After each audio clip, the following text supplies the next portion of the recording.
Bom dia, pessoal, tudo bem? Bem-vindos a mais uma edição do CFA Institute Research Challenge, etapa Brasil. Parabéns por chegarem até aqui, esse ano bem competitivo, e a cada ano que passa a gente vê essa competição crescer mais e mais. É sempre bom ver alguns rostos já familiares aqui para a gente, Faculty Advisors, e também, obviamente, receber vocês, né, os alunos que a cada ano se revezam, né, e se renovam nessa competição. Meu nome é Mauro Miranda, eu já fui presidente da CFA Society Brazil. Hoje eu sou um cargo diferente que se chama President's Council Representative para América Latina e Caribe, do CFA Institute. Continuo bastante envolvido, sou voluntário aqui na CFA Society Brasil desde 2010 e também junto ao CFA Institute lá fora, já de longa data, com esse trabalho que é sempre muito gratificante. É um trabalho que envolve não só essa competição aqui, claro, mas talvez algumas dezenas de outras iniciativas menores e maiores que envolvem o CFA no mundo. E é sempre um prazer trabalhar com uma equipe, tanto no staff como de voluntários aqui no Brasil e fora, que ajuda a montar esse tipo de competição e todas as outras nossas iniciativas. Bom, a CFA Society Brasil está com cerca de 1.200 a quase 1.300 membros. Esse final de ano a gente deve chegar a 1.300, 1.350 membros. É um crescimento bastante grande, uma society que cresce a cerca de 13% ao ano, e na América Latina é a segunda maior society em termos de crescimento. O México cresce mais que a gente, mas nós somos a maior society da região. Ainda temos um caminho longo a percorrer em termos de número de membros e número de pessoas que são certificadas com a certificação CFA aqui no Brasil, comparado com outras economias de tamanho similar, que tem mais membros do que a gente, mas a gente chega lá. E parte desse trabalho é conversar com universidades, conversar com alunos, professores, e incentivá-los a, primeiro, participar do Research Challenge, claro, uma competição importante, que já está, né, sempre marcada aí no calendário das competições aqui no Brasil, dessa natureza. Inclusive, nós fomos pioneiros nesse tipo de competição. E também incentivar os alunos e os próprios professores a se juntarem ao programa CFA e fazerem o programa CFA, que não é um programa fácil, né? Cerca de 13 a 15 pessoas de cada 100 que começam realmente conseguem terminar. Então é um programa difícil, mas é muito gratificante fazer o programa e obter o conhecimento que ele traz. Aqui na CFA Society Brasil a gente tem algumas iniciativas, algumas áreas importantes, nas 3 grandes áreas que nós temos. A gente chama de credentialing, que tem tudo a ver com aquilo que se refere às pessoas antes delas se tornarem membros do CFA, ou seja, inclusive essa iniciativa aqui. Né? Temos curso preparatório, né? Temos atividades que se referem aos candidatos. Temos também a área de Member Value, que já se refere a quem já é CFA, que são os membros da CFA Society Brasil. E também a área de Advocacy, que é relações com reguladores e tentar de uma maneira positiva influenciar a regulação de mercado no Brasil, para que a gente, né, consiga atingir objetivos de transparência, de integridade de mercado, de internacionalização e outros princípios importantes para a gente. Eu vou daqui a pouquinho, apresentar o Gustavo Moreira, que é o vice-presidente da CFA Society Brasil e vai tocar o dia com vocês. Mas antes eu queria falar um pouquinho de uma iniciativa e trazer a Márcia para falar da iniciativa de Young Women in Investing. Já de alguns anos, o CFA Institute se preocupa com a questão de diversidade e inclusão. E a bandeira principal, o principal ponto, o ponto inicial que o CFA Institute escolheu para começar é a inclusão de mulheres. A gente tem algumas estatísticas não muito boas nesse sentido, né, aqui no Brasil e comparado com o mundo, e mesmo no mundo, né, quando a gente fala de CFA, que a Márcia vai dividir com vocês daqui a pouquinho, e é algo que a gente está sempre de olho e sempre querendo melhorar. A iniciativa de Young Women Investing é uma iniciativa muito legal, que vai ser implementada no ano que vem, como a Márcia vai falar. A Márcia é membro do board da CFA Society Brasil. Márcia Sadzevicius, queria convidá-la agora aqui no púlpito para falar. Márcia.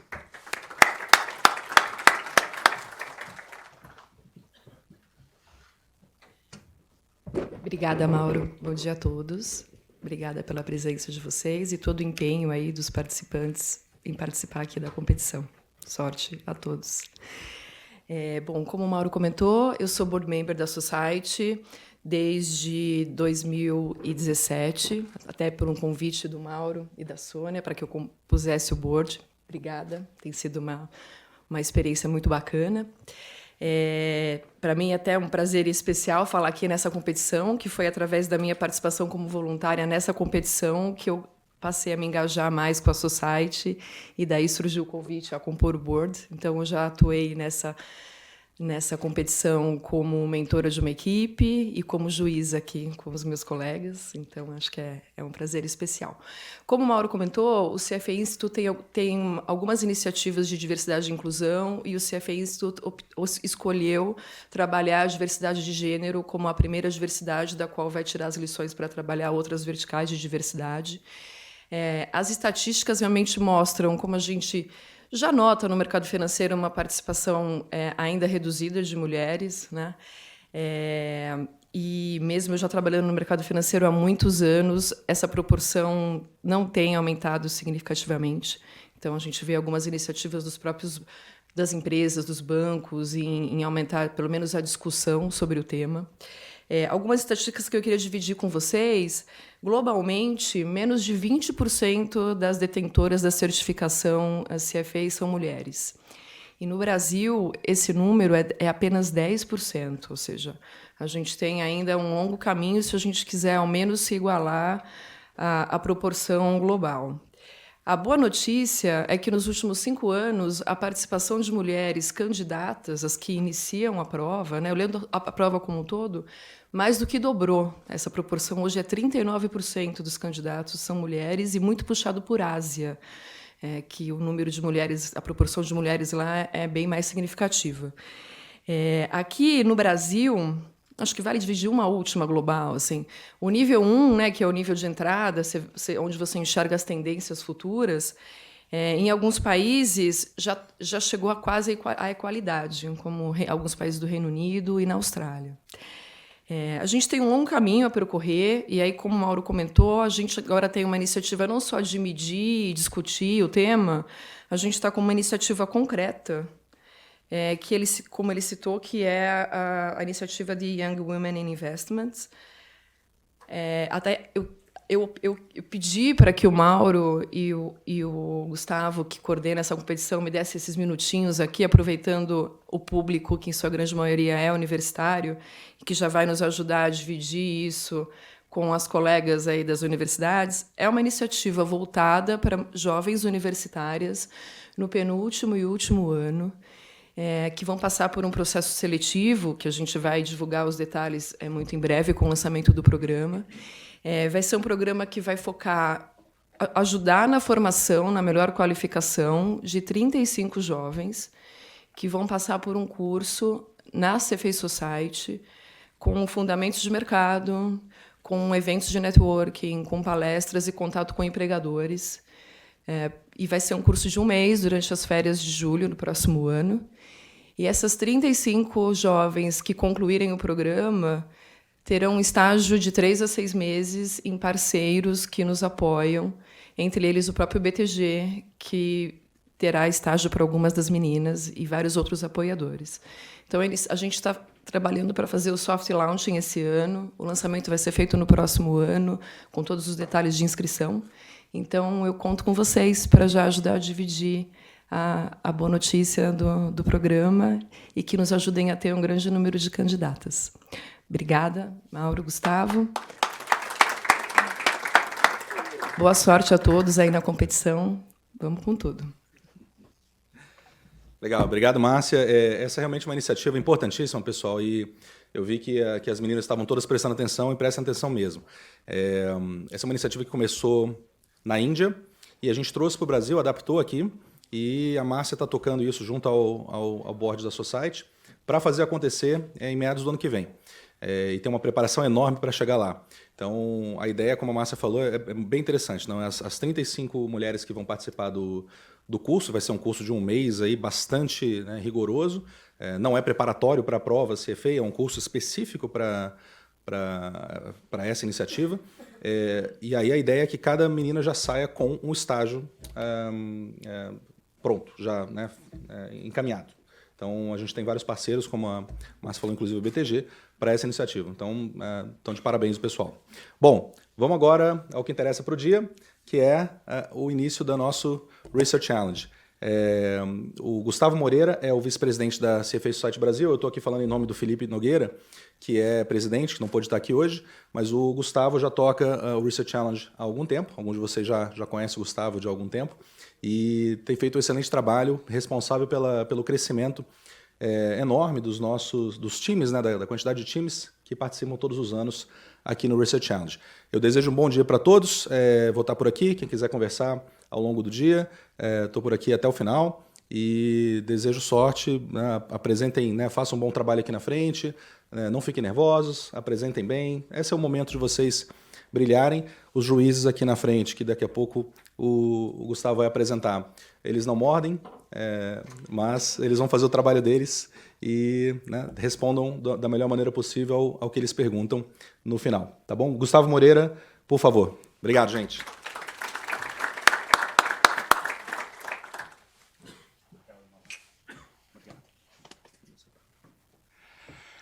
Olá, gente.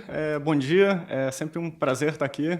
Eu sou o Gustavo Moreira, sou responsável, dentre outras responsabilidades, por tocar o Research Challenge. Obviamente, o Research Challenge não sou eu sozinho, é uma equipe bastante grande que viabiliza essa competição. E eu vou falar um pouquinho mais da competição daqui a pouco.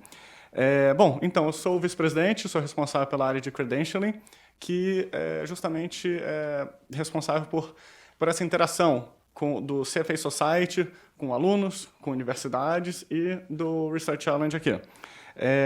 Gostaria de agradecer aos nossos patrocinadores, a XP e a S&P. Também quero fazer um agradecimento especial ao Matheus Carneiro, que é chefe global de RH aqui do BTG Pactual. Ele também é charter holder e, infelizmente, ele não pode estar aqui. Mas fica o nosso agradecimento por ceder esse espaço aqui que está propiciando a gente fazer já no segundo ano consecutivo. Agradeço aos juízes. Tá? Esse ano a gente vai estar com 5 juízes, também são voluntários. Eu vou começar aqui pelo Luiz Ribeiro. Luiz Ribeiro está no 6º ano aqui como juiz do Research Challenge. Ele é gestor de renda variável do DWS. O Fernando Fontoura está no 3º ano aqui como juiz, ele é sócio fundador de renda variável do Persevera. O Rafael Junqueira, que fez MBA em Michigan, e ele está em Equities Research do Santander. O Fernando Radba, que é Head de Sociais de Crédito do Santander, tem MBA em Wharton. E são todos charter holders. É uma coisa que eu quis fazer esse ano. A gente pegou alguns juízes que já estão participando do Research Challenge há vários anos e alguns novos, justamente para a gente trazer novas ideias. Agradeço também a Raia Drogasil, que doou bastante tempo. Eles responderam a muitas perguntas de vocês. Eles estiveram presentes lá no evento com a companhia. Eles não puderam estar aqui hoje por questões internas, mas agradeço profundamente a dedicação deles, especialmente porque as perguntas que vocês enviaram foram junto do RD Day, que tornou a vida deles bastante confusa, mas eles conseguiram devolver rapidamente. E é um prazer organizar aqui o Challenge. Assim, uma das coisas que eu mais gosto do CFA, a menina dos olhos para mim, é justamente essa competição, que é estar aqui com vocês. E esse ano a gente teve um novo recorde. Até 2 anos atrás a gente tinha de 15 a 17 universidades. Ano passado a gente conseguiu aumentar em 150%. A gente foi 17 universidades inscritas para 43. Esse ano a gente está com 52. Então é um crescimento bastante significativo e mostra não só o interesse de vocês, alunos, mas como isso é valorizado pelo mercado, como isso deixa uma marca no currículo de vocês. Então, minha recomendação, coloca no currículo de vocês, especialmente que vocês são finalistas, tenho muito orgulho, e daqui saem 2 vencedores. Saem 2 vencedores que vão para Nova York. Mas mesmo vamos chamar assim, o 3º, 4º, 5º colocados, vocês têm que ter muito orgulho. Vocês passaram de um funil bastante estreito e conseguiram estar à frente de muita gente. Eu lembro que ano passado eu falei isso. O brasileiro ele tem essa coisa de segundo colocado é o primeiro dos perdedores. Não é não. O segundo colocado está à frente de muita gente. Tá? Então, tenham orgulho se vocês não forem os vencedores. Esse ano, dessas 52 equipes, a competição envolveu 225 alunos de 12 estados diferentes. A gente teve equipes do Sul, Sudeste, Centro-Oeste e Nordeste. Agradeço aos 49 Faculty Advisors, que doaram seu tempo para ajudar vocês. Foram 52 mentores, que são profissionais de investimento que também doaram tempo para vocês, 60 graders, e esse ano a gente teve 400 pessoas envolvidas no challenge. Vocês estão aqui junto com 400 pessoas. Tá? E essa competição só foi possível com a ajuda de muita gente. Quero agradecer ao Giancarlo, que é da Society, o staff da Society não pôde estar aqui, a Pietra, que está chegando daqui a pouco, a Vivian está aqui, a Nádia, a Denise e, um especial, a Márcia Saidzevicius, que já está me ajudando há bastante tempo. É uma pessoa que está permitindo o challenge se tornar onde chegou. Tá? Então, além do ineditismo desse ano, da gente ter 52 equipes, a gente vai ter uma final alargada. Tá? Ano passado, que foi o primeiro ano que a gente teve 2 vencedores, que a gente levou 2 equipes para Nova York, esse ano a gente vai levar 2 também, mas a gente está com 10 finalistas. Tá? A causa de serem 10 finalistas, a gente teve um empate triplo no 8º colocado, então por que não trazer 10 pessoas, tá? 10 equipes. A gente vai fazer 2 turnos, tá? Vão ter 5 equipes apresentando de manhã, 5 equipes estão aqui, e 5 equipes à tarde. Tá? O vencedor pode sair, os 2 vencedores podem estar de manhã, os 2 vencedores podem estar à tarde, ou pode ter um vencedor de manhã e outro à tarde.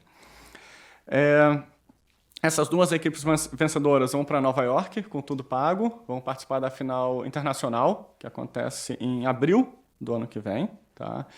E uma coisa que eu peço para vocês, professores e alunos, é me ajudar a fazer o challenge continuar crescendo. Porque hoje o challenge brasileiro é o maior challenge do hemisfério ocidental e é o 2º maior do mundo. A gente só está perdendo para a Índia, que tem 1 bilhão de pessoas. Então, sinceramente, eu estou feliz em ser o 2º colocado. Per capita, a gente está indo muito bem. E do que importa para vocês, se eu coloco mais algumas universidades, em vez de eu ter 2 vencedores aqui, eu vou ter 3. Então, vai ter um pouco mais de competição, mas eu aumento o número de vagas em 50%, de 2 para 3.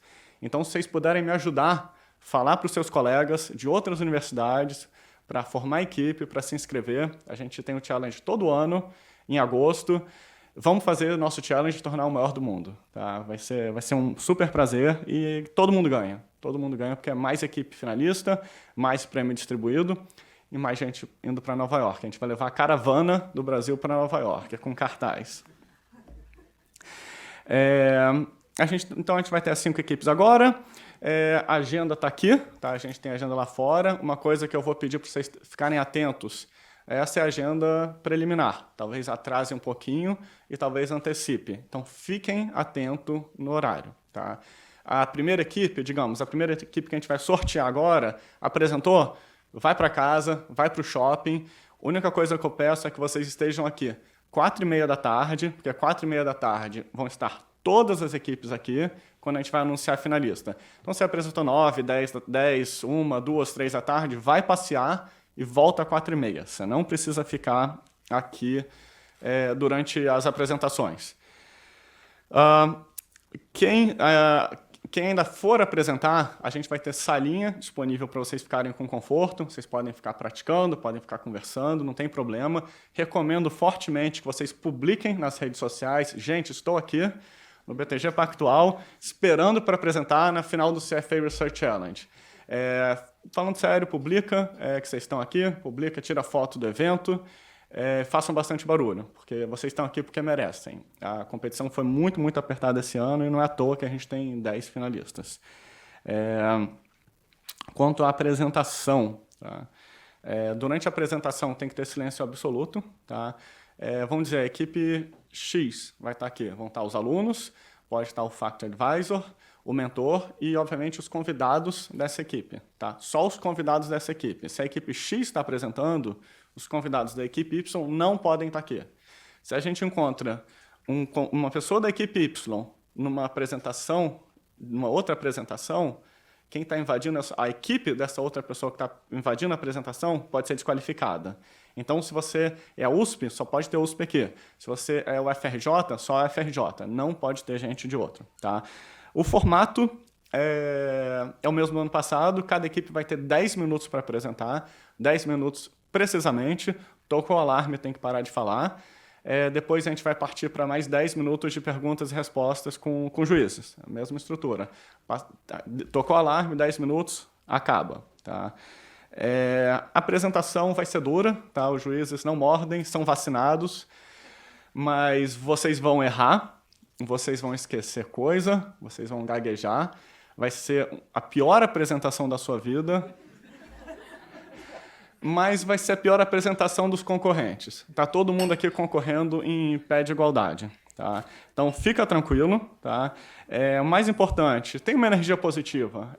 Torne esse momento prazeroso. É um momento que vocês vão se lembrar por muitos anos. Então, fica com um punch positivo. Tá? Vai ser um aprendizado muito grande. A gente vai fazer o sorteio daqui a um minutinho. No sorteio, a primeira equipe que vai ser sorteada vai ser a primeira equipe a apresentar, a segunda equipe e assim por diante. Então, a segunda equipe em diante pode ir para a salinha, pratica, relaxa, e a primeira equipe, depois do sorteio, a gente vai dar 2 minutinhos para o pessoal se arrumar e vai iniciar o processo. Tá?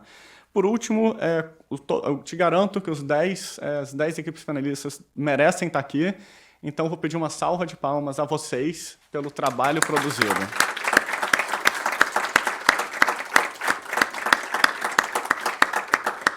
Então, agora a gente vai conduzir o sorteio. Tá? Eu vou mostrar para vocês os 5 nomes que a gente vai colocar na sacola.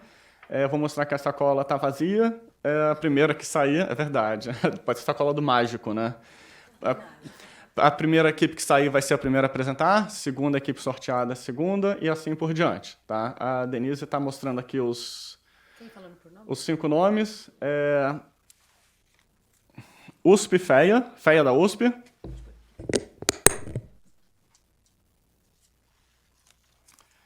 Unifesp, INSPER, SPM, São Paulo, e PUC-Rio.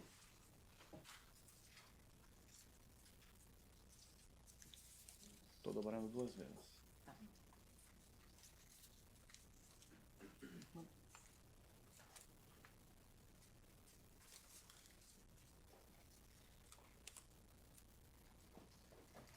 Bom, eu vou pedir para a Márcia, se puder, para sortear aqui, que é a pessoa isenta, mais neutra do ambiente.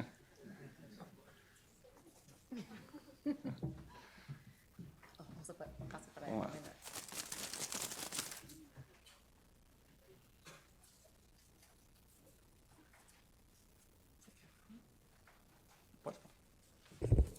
A primeira equipe, USP FEA. Só mostra ali. Então, USP, assim que acabar aqui a apresentação, tem 5 minutinhos para relaxar, ter aquela energia positiva e vem para cá.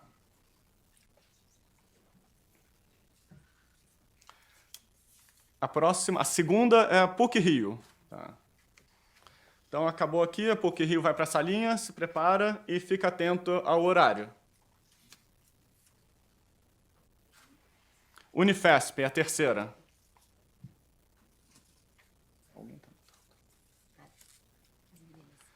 SPM é a quarta.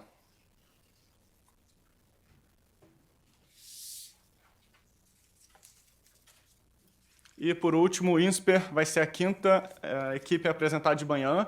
À tarde, a gente vai ter a mesma estrutura, mesma abertura, a gente vai sortear 5 equipes e a quinta equipe vai terminar a apresentação dela em torno de 4h50. E vocês têm que estar aqui 4h30 para a gente fazer o grande anúncio dos 2 vencedores. Tá? Pessoal, obrigado, muito boa sorte e a gente se vê daqui a pouco. Hello everyone, we are FEA USP and today we are here to talk about Raia Drogasil, the largest drugstore chain in Brazil. RD enjoys privileged positioning in a high-growth industry that relies on its premium execution which, in our view, is not yet priced in. The company should be able to maintain its high level of value generation with limited risk throughout time.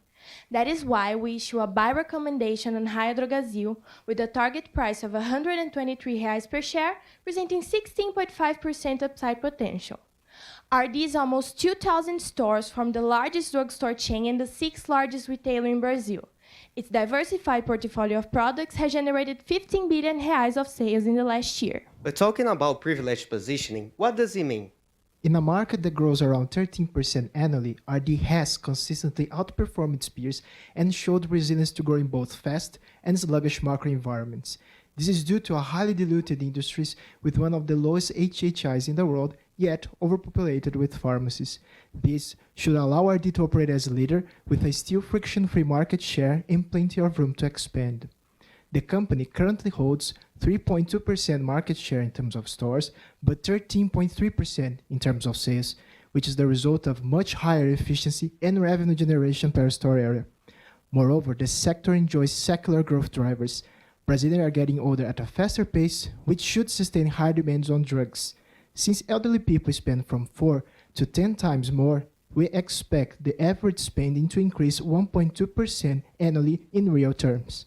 As we expect economic recovery in Brazil, class migration should boost drugstore sales, pushing mix toward high-margin products.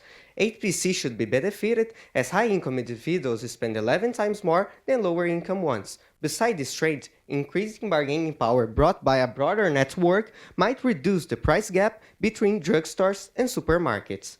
For the drug segment, generics are still underpenetrated, but growing 1.5 times branded drugs. This should be supported by generics portfolio expansion and rising consumer awareness, ultimately closing the penetration gap between Brazil and other countries. But what makes RD different from other players in the market? For that, we need to go a little back in time. RD was born in 2011 from the merger of two family companies, combining over 200 years of experience and strong brand equities. By the time of the merger, synergies were obvious in terms of customer profile and geographic reach, but the most valuable asset was about to be unraveled: the management. RD is a corporation, but members of the founding families still hold a major stake. Out of the 9 board members, 6 came from Raia and Drogasil. In order to consolidate the company, an outsider was hired as CEO to integrate the two different corporate cultures and structures.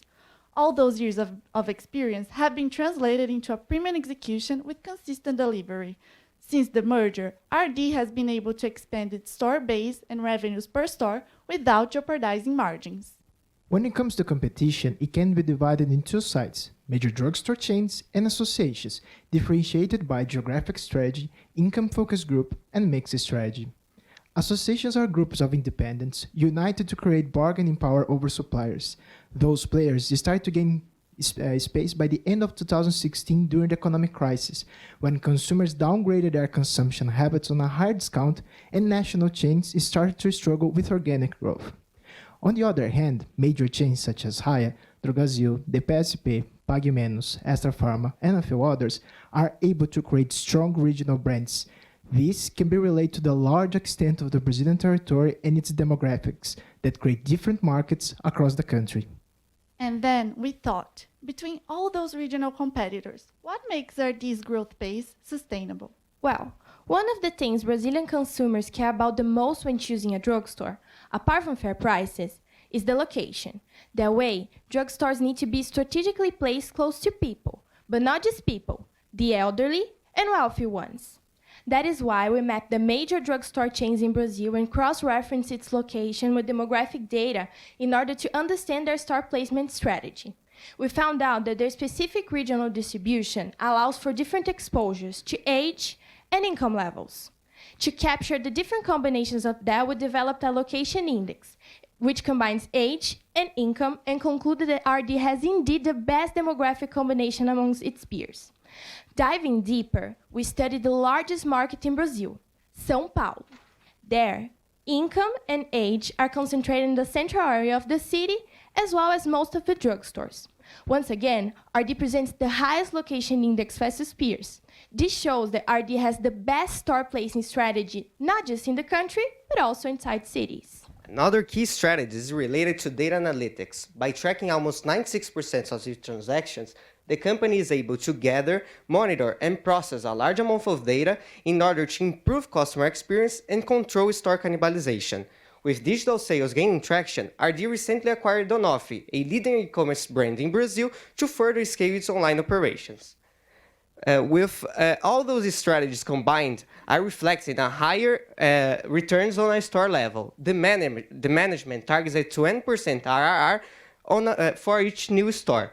To verify if this is indeed sustainable in the long term, we build a model and estimate that each marginal store is paid back in 6 years with a 22% implied IRR. But our price is fair. Even trading at a premium versus historical average, we believe this can be justified by 3 factors. 1. Interest rate has reached its all-time low, driving cost of capital downwards, while the company should sustain higher return levels. 2. We ran a stock screening to analyze RD's stock performance and realized that the company has behaved until the first quarter of 2017 as a growth stock. By that time, during the peak of the economic crisis, the stock started to screen as defensive, as competition coming from the association's discount strategy became tougher. Since then, same-store sales started to be highly correlated with multiples, as investors are likely watching for when growth comes back. 3. We also believe Brazil's growth is not yet priced in. India's PE re-rated when liberal elections took place in 2014. After a liberal president was elected in Brazil last year, we believe its re-rating is yet to come. That should be brought by foreign inflows and higher allocation into equities. Those 3 factors also come into place when looking to relative valuation. Historically, RD always traded a premium against domestic peers, reflecting a robust balance sheet and a high-quality management. When compared to its 5-year average multiples, RD's valuation is definitely not a bargain. However, solid earnings momentum has led us to an implied PEG ratio of 2.2 times, above average, but below historical premium versus peers. In our view, this trend shows that investors are now willing to pay a higher premium for growth, turning DCF into a better methodology to capture the company's growth profile. On top of that, we estimate a high pace of store openings until 2021, with same-store sales for mature store reaching a peak of 6%, leading to a sales CAGR of 14.6%. When looking to cost structure, we expect 19 basis point margin expansion in the next 5 years. While sales mix remained almost unchanged, increasing bargaining power drove gross margins up, as revealed by higher days of payables in the same period. We expect, however, that mix change should become more relevant from now on, as high-margin products gain space in RD's portfolio. Finally, as the proportional pace of store openings reduce, maturation should be a major driver for margins. In terms of capital needs, CapEx should decrease along with the store opening space, while the ramp-up of new DCs should result in a lower working capital needs. All in, cash conversion should increase and finance RD's expansion. We based our evaluation on a DCF model. Using CAPM, we reached a 4.39% equity risk premium adjusted by the beta of 0.68, which was estimated using the peer average of 16 related companies. For our cost of debt assumption, we opt to maintain 110% of CDI and set a level target of 25%, lead to a WACC of 9.1%. We assume IOE tax benefit during the projected period, but not in the perpetuity. But what about the risks? Main risks to our analysis include market risks such as associations' aggressive pricing, operational risks such as implementing stores in frontier markets, regulatory and financial risks. After stressing our assumptions and obtaining a 65% probability, we reiterate our buy recommendation on Raia Drogasil. Thank you very much.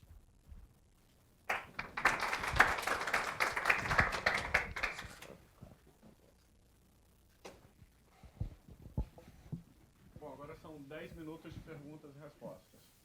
Pergunta em inglês, é isso? Well, thank you for the presentation. The doubt I have is regarding the number of stores you're modeling there moving forward. I think the company is guiding for 250 stores per year, right? It's 240. 240 Yeah. per year. How does that evolve along the time in your model? And what kind of a market share you're going to have at the beginning of the perpetuity? Okay, so we project 240 stores until 2021, then gradually converging to 155 after and 2025. And this is the gross opening. The net openings is around 105 stores.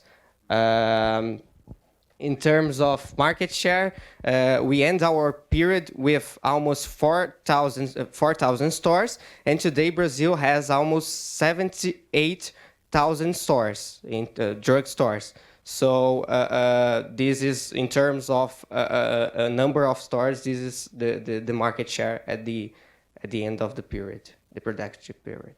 And do you think that's sustainable, given that model that you showed regarding wealth distribution and demographics? Did you test for that or not? Yeah. The company actually is expanding to frontier markets now. We have as we showed, a diluted market, and we believe that the organic growth is the best way now, and this should not change in the coming years. That's why the company is developing new brands to penetration in these new regions with different demographics, and with the ramp up of new popular formats, they are substituting Pharmazil, which was a brand that did not succeed, and actually are able to sell up to 48% of a Pharmazil store after the rebranding of that stores. So we believe that the pace is sustainable. We believe that we recognize it's a challenge because the company currently has most part of its drugstores in cities where income is more concentrated, such as São Paulo, and it will have to evolve to frontier markets that we recognize that as a risk, and it has already faced challenges such as Pharmazil, that it's a brand focused on lower income individuals, but it didn't work really well for Raia, but the company rebranded some of the stores, and the stores are already setting better. So we recognize it as a risk, but we believe in the store placing strategy of the company, that it will continue. The company was founded in 2011. Since then, it has managed to open stores in a strong pace and maintain a same-store sales in a high level. So we believe that should continue to happen, although we recognize the risk of opening stores in frontier markets. Let's suppose your analysis is wrong. What's the weakest link? What do you think something that if you relax a little bit will change your opinion on the case? Is there any particular point that you think that is the weakest link in your analysis, not about you, but about the scenario that if this thing is not happen the way I thought, will change my view on the company? During the economic crisis, consumers downgraded their behavior, and we saw a greater expansion of associations due to a discount price strategy. But we believe that this strategy has reached the bottom. We estimate in our RRR model only a 0.5% same-store sales growth in real terms, and that led us with a ROIC of almost 40%. That do not include operations such as shipping and distribution centers that have a much lower return. And with the assumptions regarding maturation curve and gross margin of the company, we believe that placing stores with that level of returns is indeed sustainable in the long term.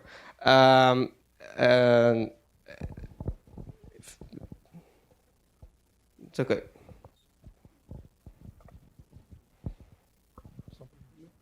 So you mentioned that the growth is going to come from frontier markets, but you also mentioned that you expect some margin expansion.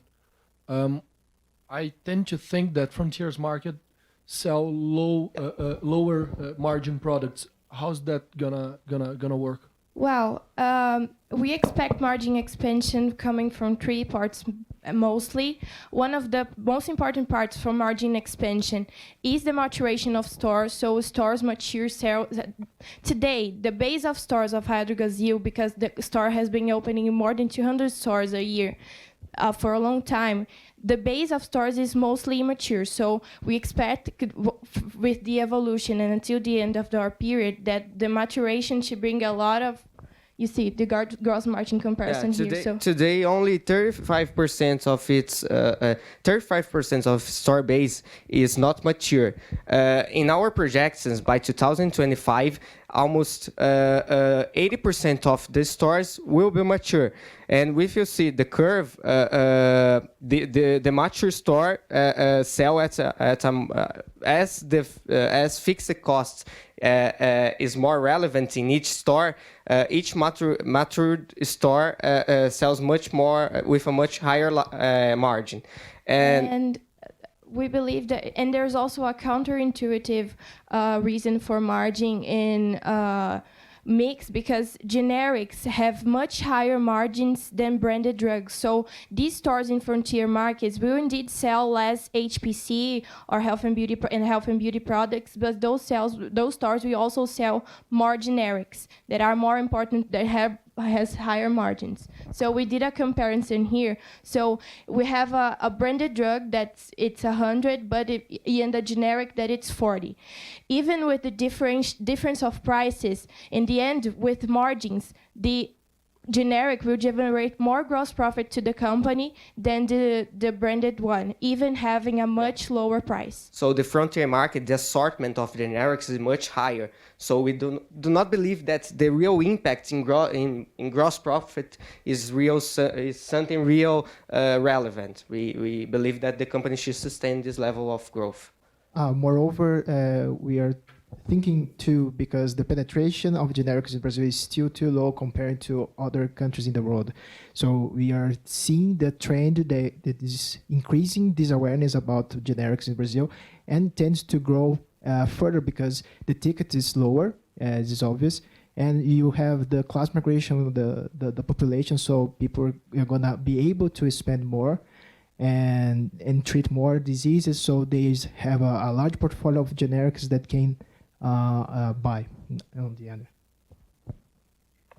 Talking about the theme of generics and branded medicines, there's a big difference in prices, which I'm assuming it's pictured correctly there, 100 for branded and 40 for generics. Since over time, the participation of generics tend to increase, doesn't that put a pressure on the downside to the expansion of same-store sales? And did you measure that? Yeah, we believe that it has an impact, but as the company already showed in this quarter, pressure coming from competition has softened. The company reached an inflection point in terms of same-store sales by the fourth quarter of 18, and in the last quarter, presenting 8.8 same-store sales for a mature store. We believe that this should maintain a high level of same-store sales for Raia.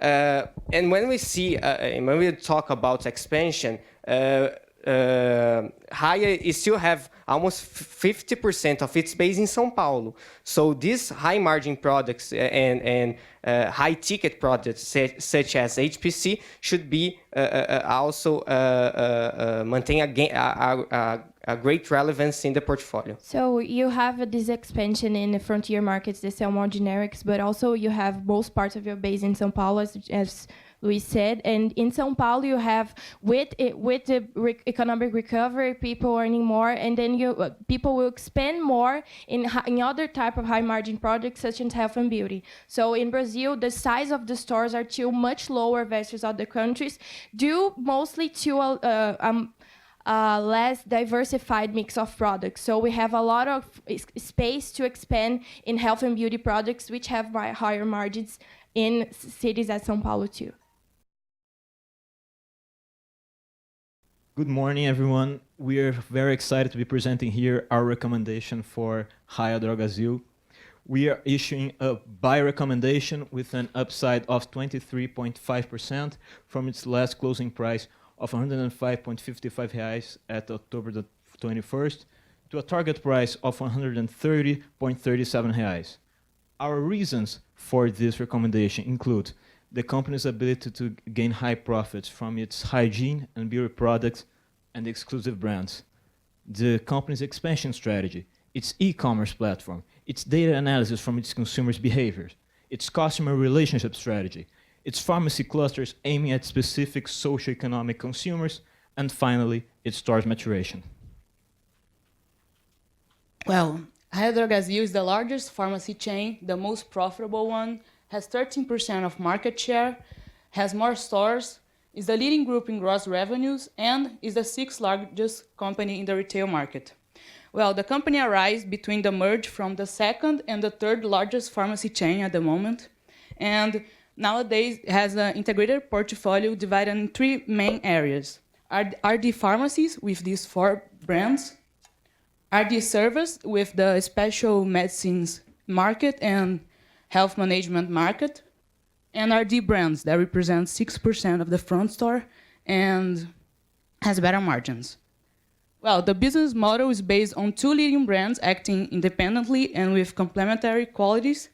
And last year, they had 18.6 million clients per month, were present on 22 states that represents 94% of the consumer market, and they have almost 2,000 stores that are supplied by 9 distribution centers around the country.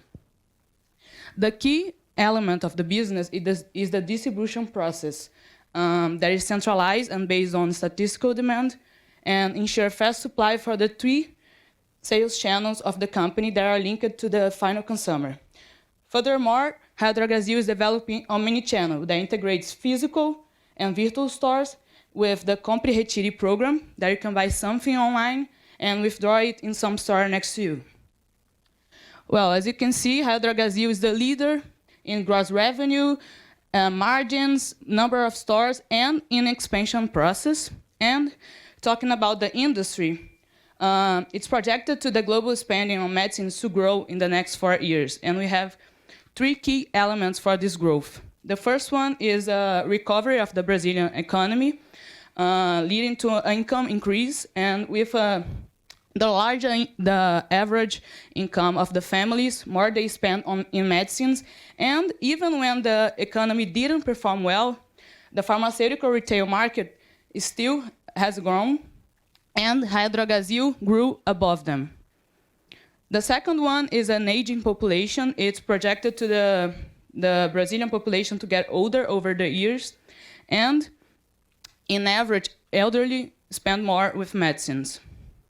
The last one is the fact that we have a fragmented market with a unique opportunity of consolidation. And as you can see, the 3 largest players here in Brazil has less than 30% of market share. And in comparison, in the United States, the 3 largest have 75%. So it's a unique opportunity to expansion.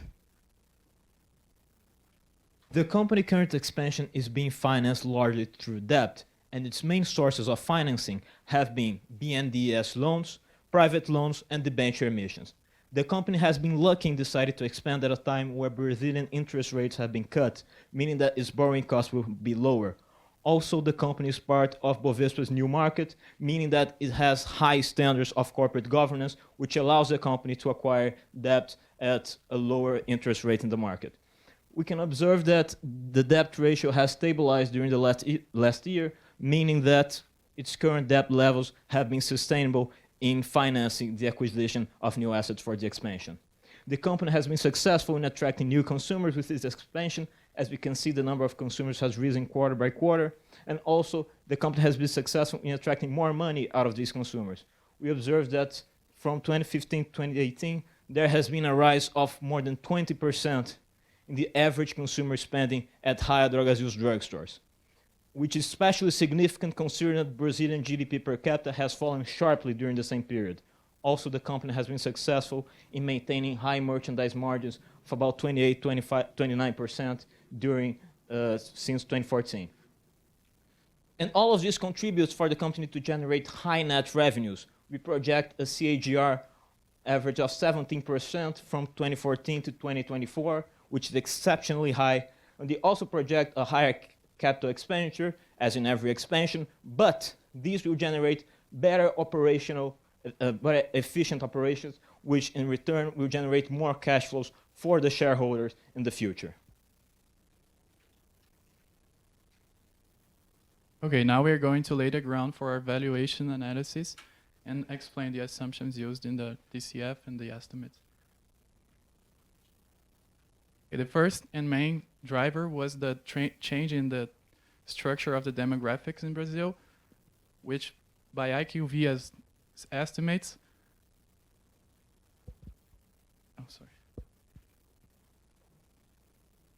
the growth in the spending for the pharmaceutical companies is going to be 7.5% by the IQVIA's estimate.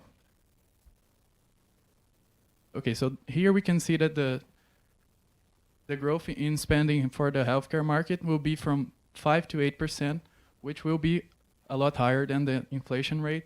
So we can expect like real gains for the future.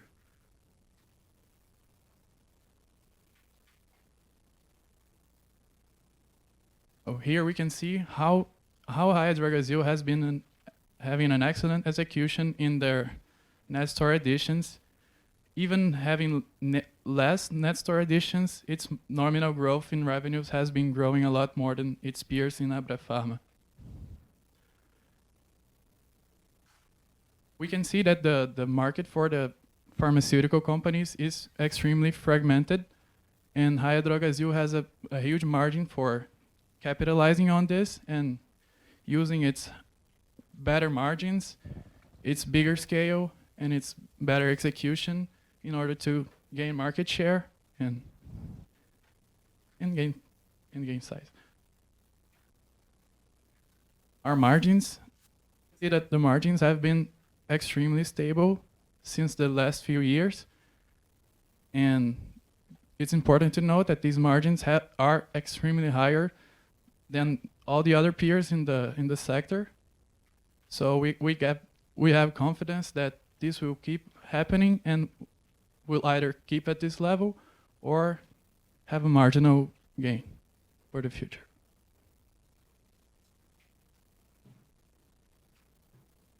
The IFRS change has changed the accounting standards, and because Raia Drogasil is a retail company, the capital leases have a big influence in its margins and its accounting standards.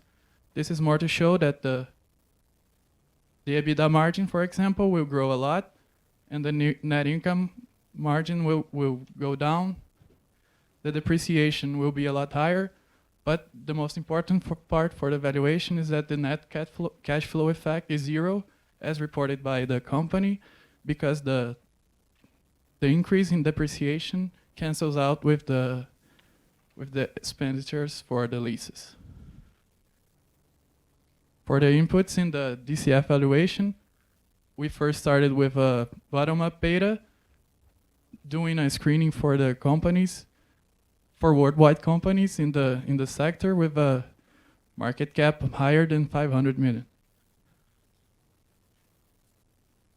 As we can see, our investment thesis also has its risks.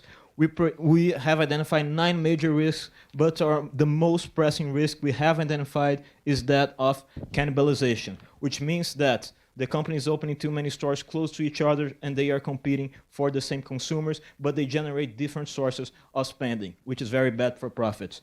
Also, the company has acknowledged that its more mature stores' revenues aren't growing enough as inflation, which is especially concerning considering that inflation has remained low for Brazilian standards during the last 2 years. This only highlights the importance of the expansion strategy for the company into new markets where Raia Drogasil still isn't well established. Thank you.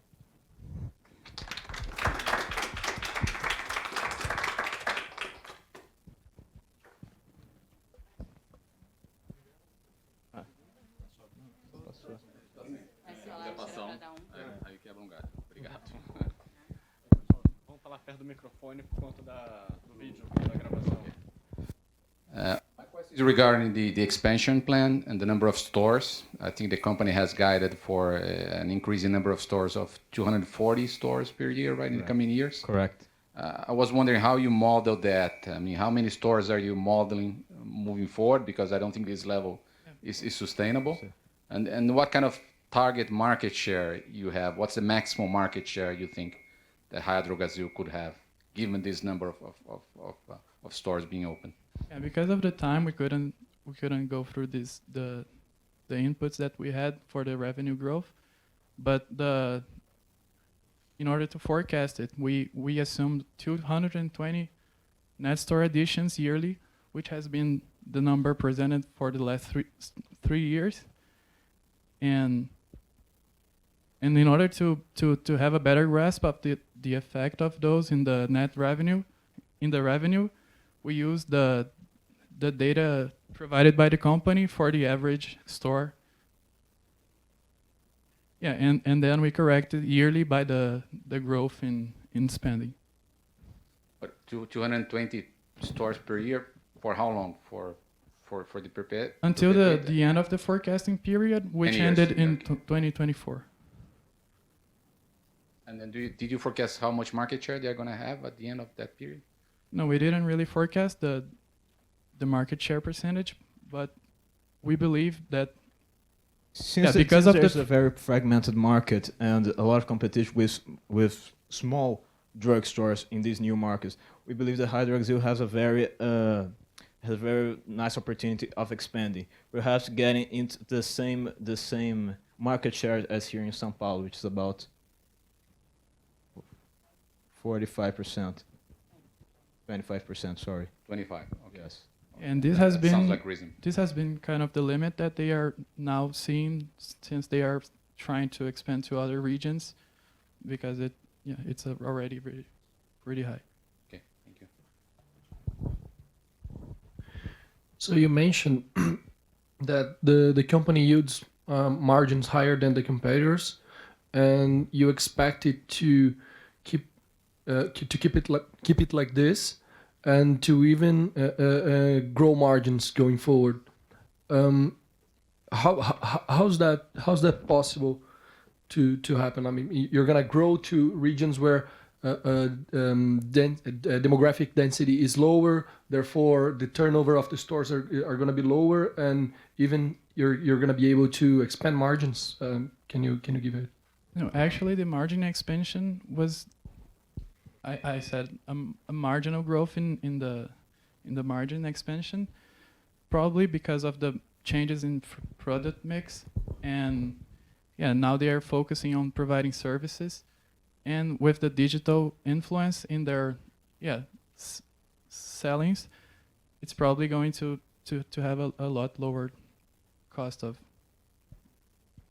providing the goods. Also be more efficient to attract new consumers, since it's tracking its consumers' behavior through the internet, and a lot of different kinds of a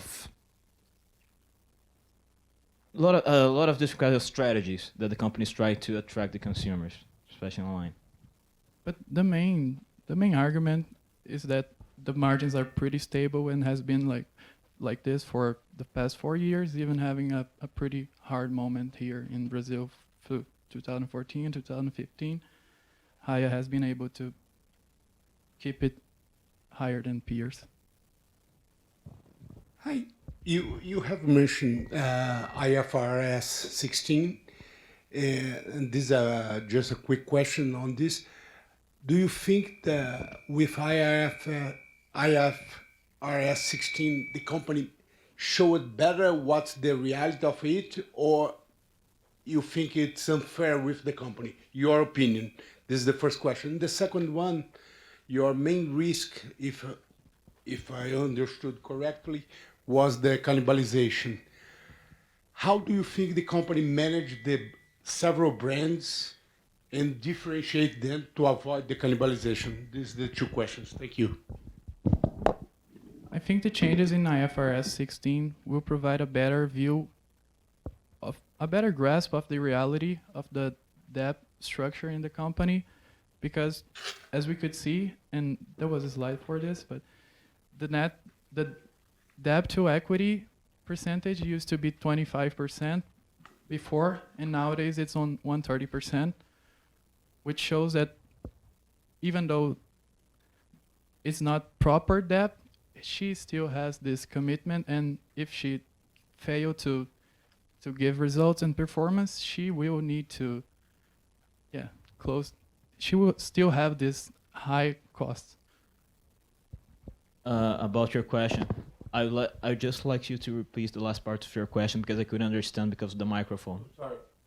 Just regarding the cannibalization, how do you think the company manage the brands they have to avoid it? Because they have 3 pharmacies. So, is your opinion on that? I think that. Well, each brand is more has more market share in each region. Raia is more strong here in Southeast. Drogasil is more strong in Midwest, and Onofre is a little small and is more strong on online sales. So it's like complementary qualities, as I said. Here, what happens to your price target or the upside if there is a bigger execution risk, if the company is unable to deliver 250 new store openings in the next 7 years or so? Well, I think that if this doesn't happen, the net store additions keep at this same pace, she will probably focus more on delivering a very good service through digital means, and this digital means is what could make up for this. And it's really hard for it to estimate the effect of having a very strong digital branch, but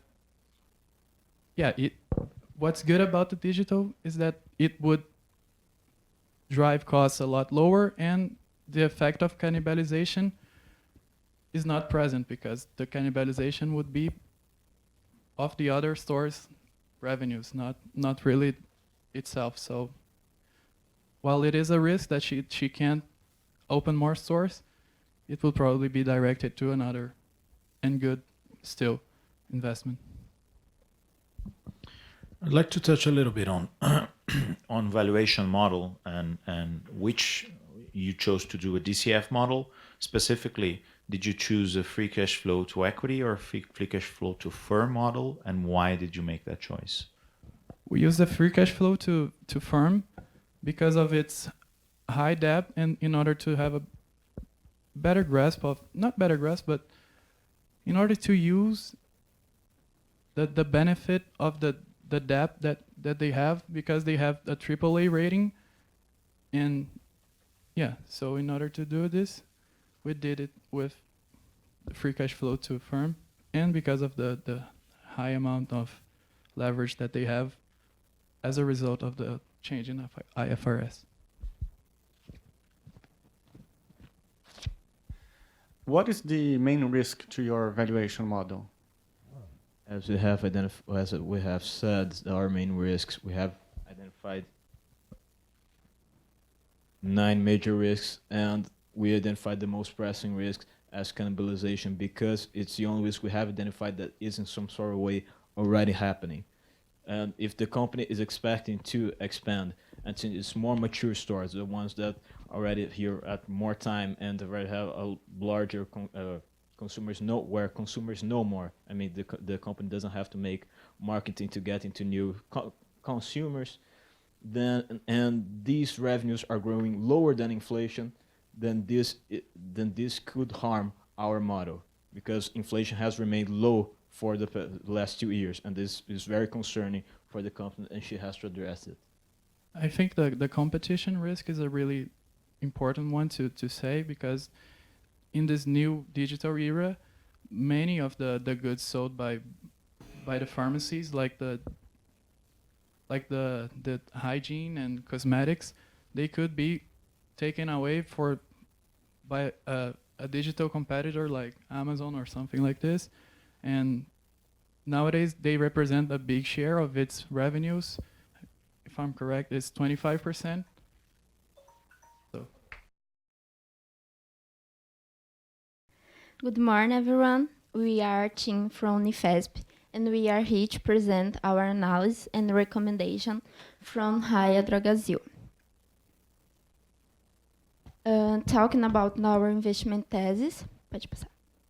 Our target price, 111, means upside 5.15% on the closing price on October 18. Our buy recommendation,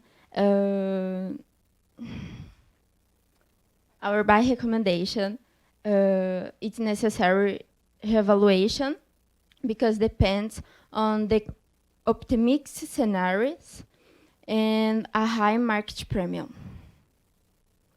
Talking about the company over here, the company Raia Drogasil. Raia made your EPO in 110, and Drogasil on 111, and in 111 they made the merger was on 111. They are present in 22 states with 9 distributed centers and 90% of the Brazilian market. Sorry, can you return? Investment thesis, please. Our investment thesis is based on 5 pillars that I forgot to say. That is, the company has more stores than its competitors, online sales,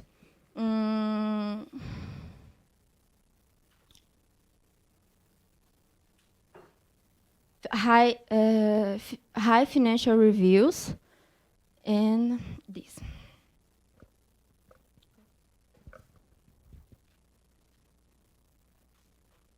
Brazil leverages its position in the world ranking to 6 amongst to the largest pharmaceutical market. According to the same service, the country will achieve in period from 2018 to 2022 annual growth rates between 5% and 8%, make it rise another position in global ranking.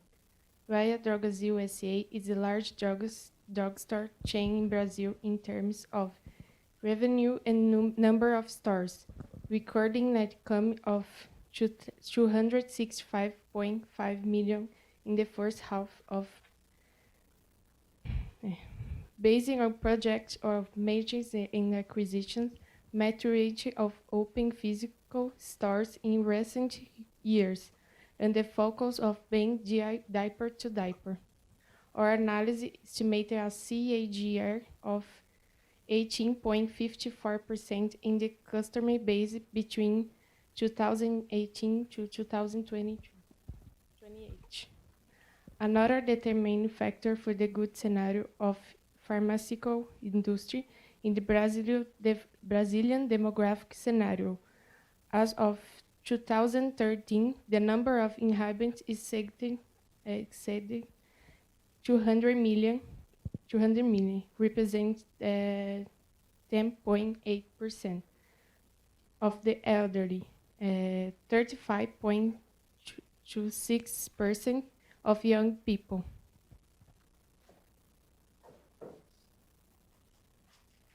We estimated the CAGR of the gross revenue to be 18.50%. The net revenue is estimated to be around 21%. The 21%. The gross margin,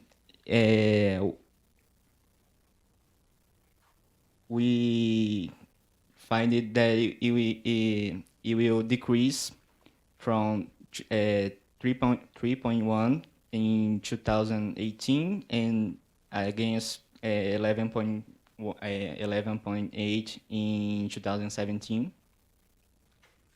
Our EBITDA is around 13%, and the capex we we calculated it to be maintained around through 10-year periods, around 10-year periods. We use the discounted cash flow method to do our valuation because we find it to be the most with the most resources in a mature market.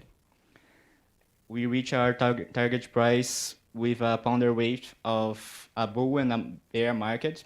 We put a 85 weight to the bear scenario to balance our high revenue projections. Our firm value in the bear markets is around 54 millions. In the bull is around 75 in the explicit period. In doing so, we reached the target price of 101 Brazilian reais.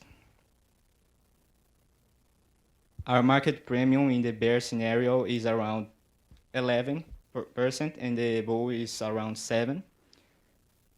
And in the bull scenario, we reached a Selic rate of around 7% after 2022, and we assume it to be maintained through the 10-year period. In the bear scenario, we reach 11%, and also will be maintained through the 10-year periods of our explicit period valuation.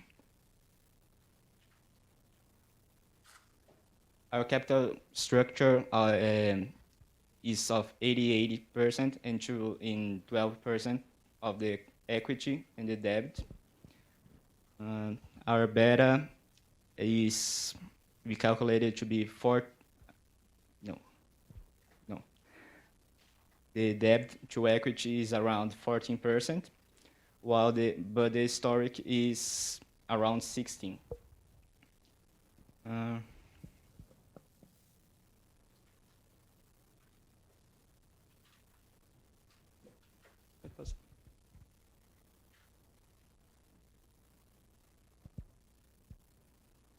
Our gross revenue to operational assets is around 83, while the net revenue to operational assets is around 80. The no patch in the next 10 years we find it to be around 50%. It's high, but we have the calculations. The operational revenue is 52 against the income taxes that is 62. So with our calculations find that the operational revenue will increase lower than the income taxes.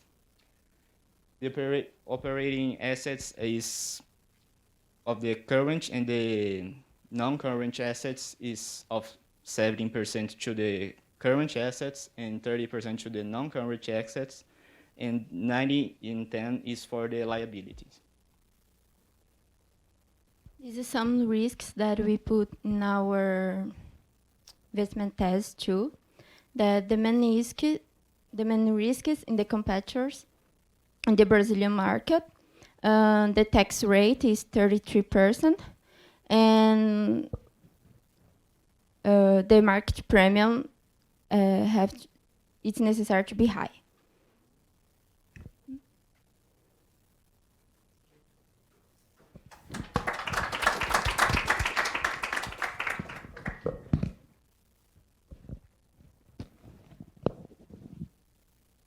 Hello. I just want to understand, your target price is derived from a weighting of a bull and a bear case, and you assign an 85% chance to the bull. Could you Move to the next. 85 to the bear. To the bear case Bear. and 15% to the bull case. How did you arrive at the 85-15 weighting? Our revenue growth, we find it to be too optimistic. So we try to balance it in the risk-free rate. That is the case of the scenarios, the bull and the bear market. And the bear market is based on the historic rate of the Selic, and the bull is based on the focus of the release by the central bank. Okay, but why 85? Why not 70? Why not 50? Why this particular weighting, 85-15? We find it to be the most appropriate by doing regression calculations. We reach around 85.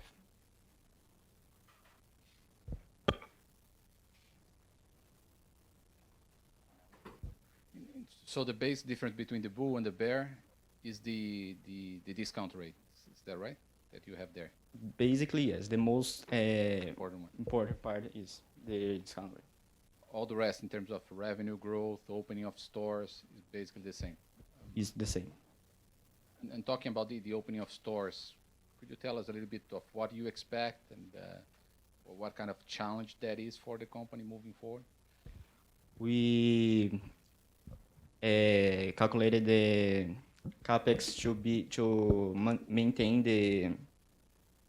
the growth percentage, but while the percentage will be maintained, the nominal value will increase.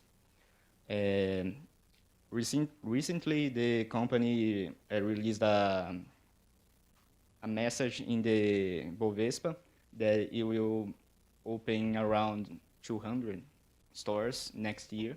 So we can see that the company is very aggressive in comparison to the competitors in the sector, in the physical stores. While, for example, the competitor, the Pague Menos of Ceará, is closing down stores. The Drogaria São Paulo is closing down stores, but according to Abafarm, but the Raia Drogasil is opening stores.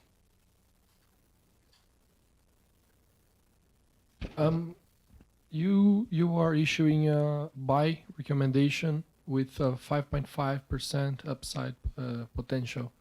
Isn't it too narrow of an upside potential to issue a buy recommendation?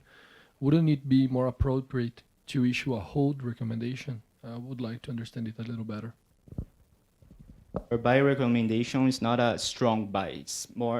It's between the hold and the buy recommendation, because we know that the Selic, risk-free benchmark, is 5% now, and our buy recommendation in our upside is 5.5. So it's not a too large margin.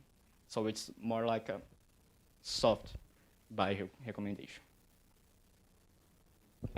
Because we like Juana said, our valuation is needed to be reevaluated in the next semester, because we think that the company will adapt to the changes in the next semester. If I have understood you correctly, you forecast a gross margin decreasing from the last semester. You have 11%, now it's 3-something%. What are your views to have a lower margin, gross margin, from now on, or is just specifically 1 year? I don't know. The gross margin we decreased from 2017 to 2018 because Não sei.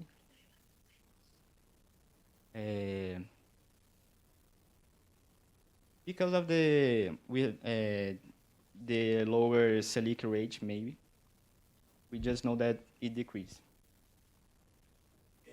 You forecast increase With the average of the historical rate. Okay.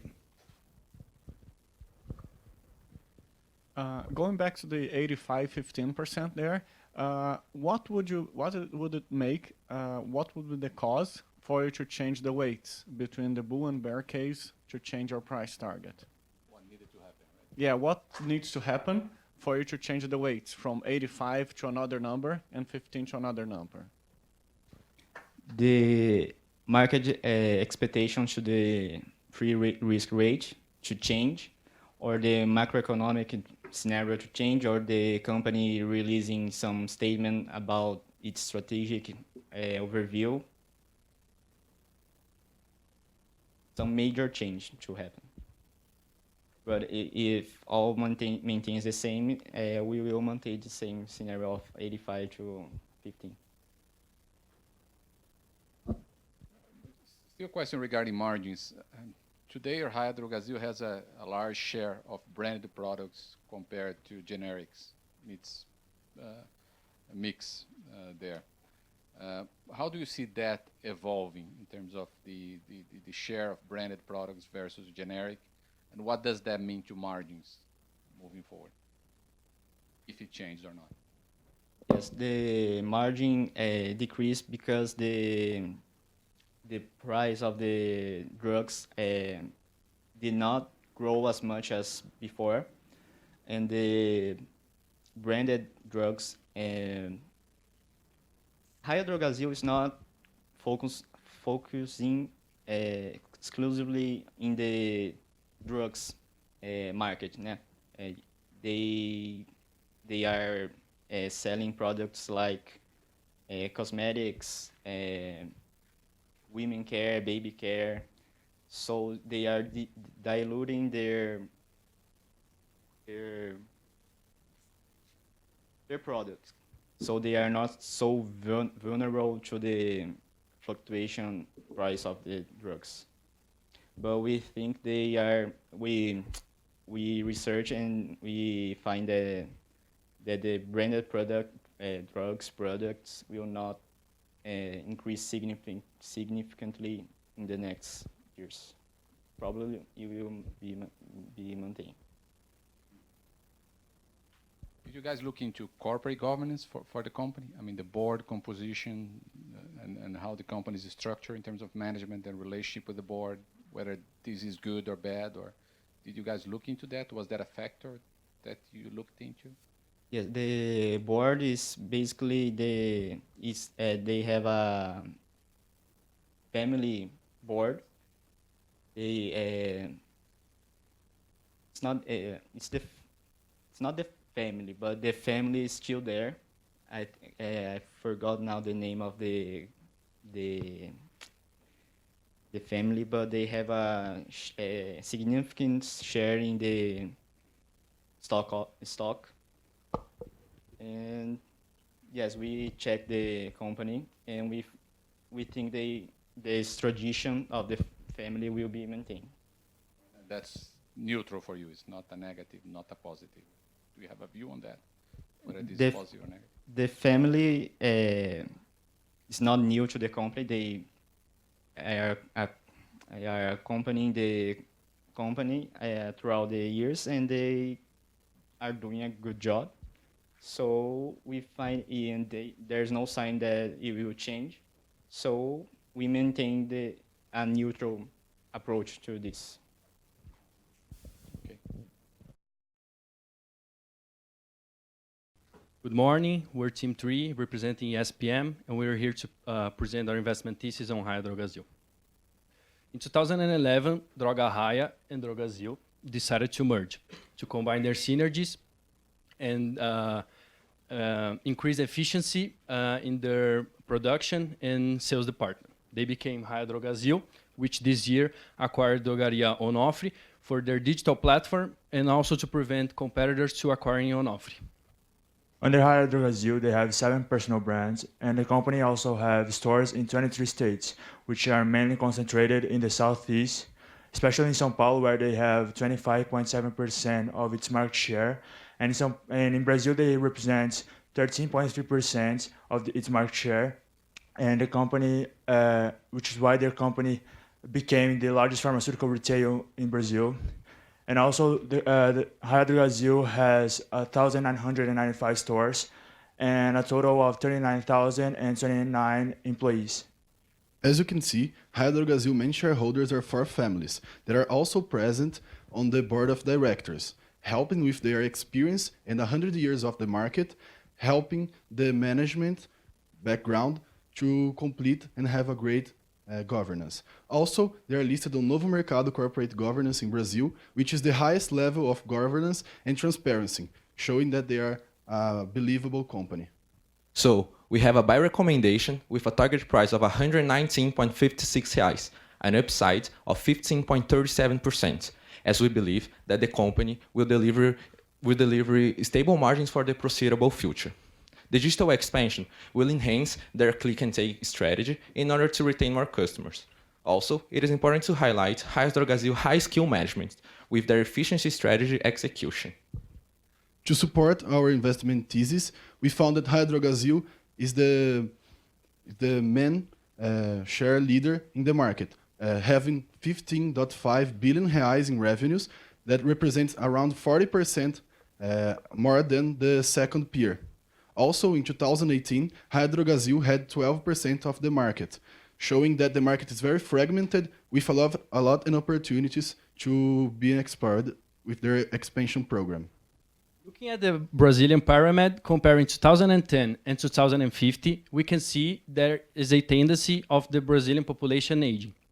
It's expected to the senior population pass from 19 million to 34 million in the next 15 years.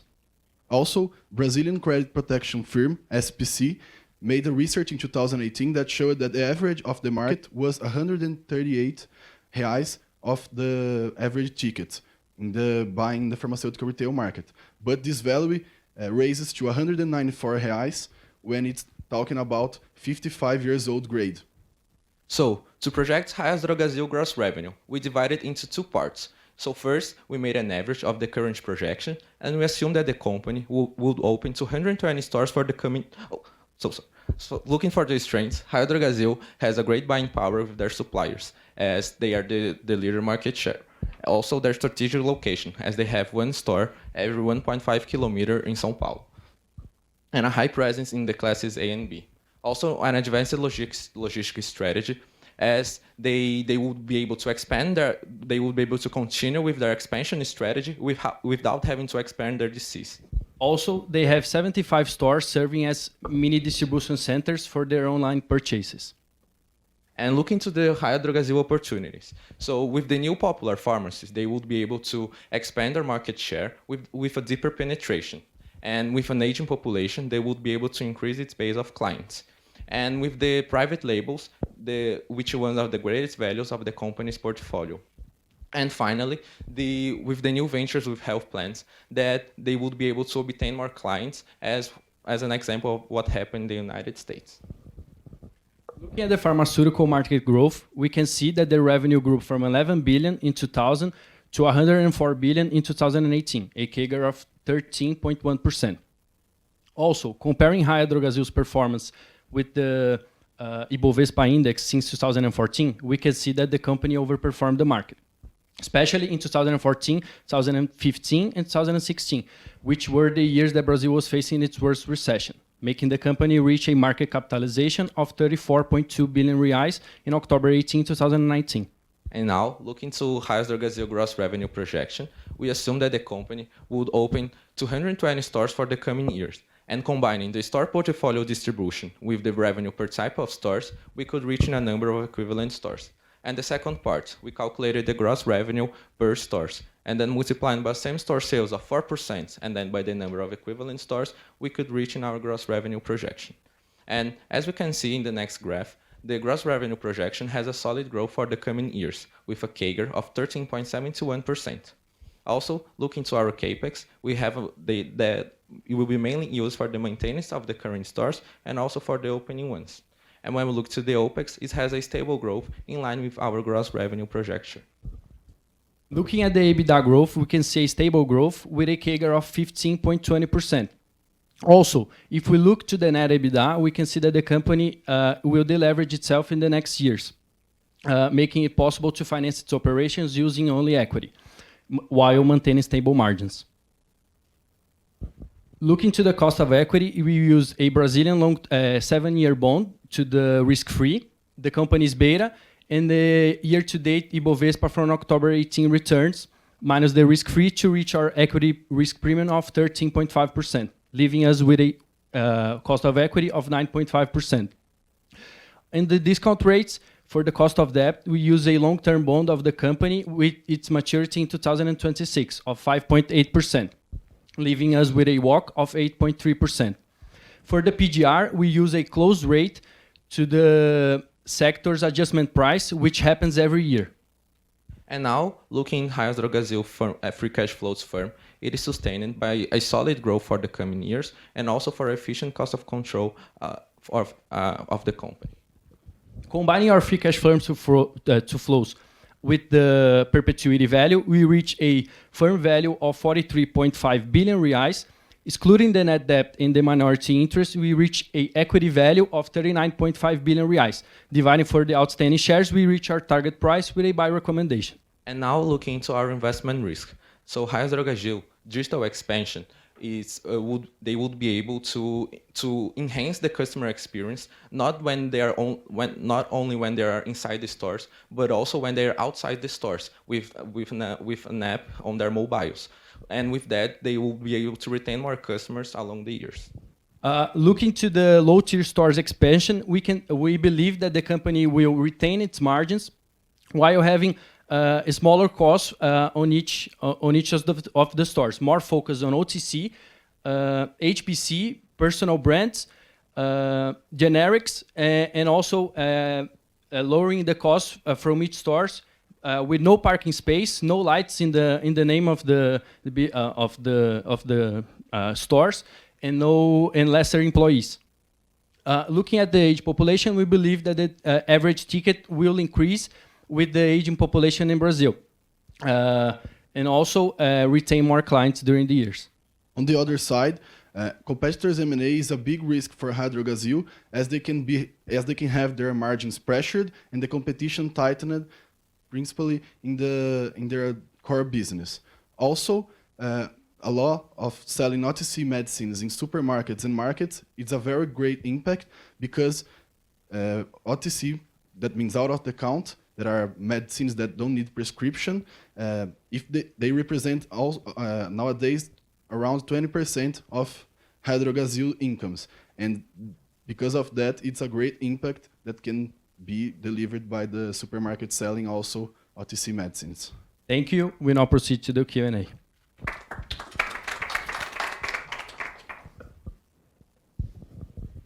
Thank you very much. I would like to start off asking about the cost of capital, actually the cost of equity, in which you used a beta of 0.29. I would like you to elaborate on that. Do you think that this beta isn't it particularly low? Do you think that's appropriate to calculate the cost of equity of the company? Yes, I think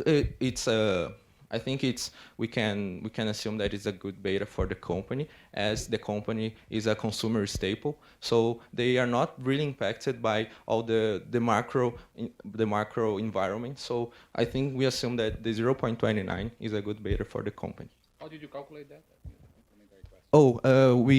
We took from Thomson Reuters and also from another sites that released the betas of the company. We didn't make the average and the covariance with the Ibovespa. So that's the actual beta, is it? Yeah. Yes.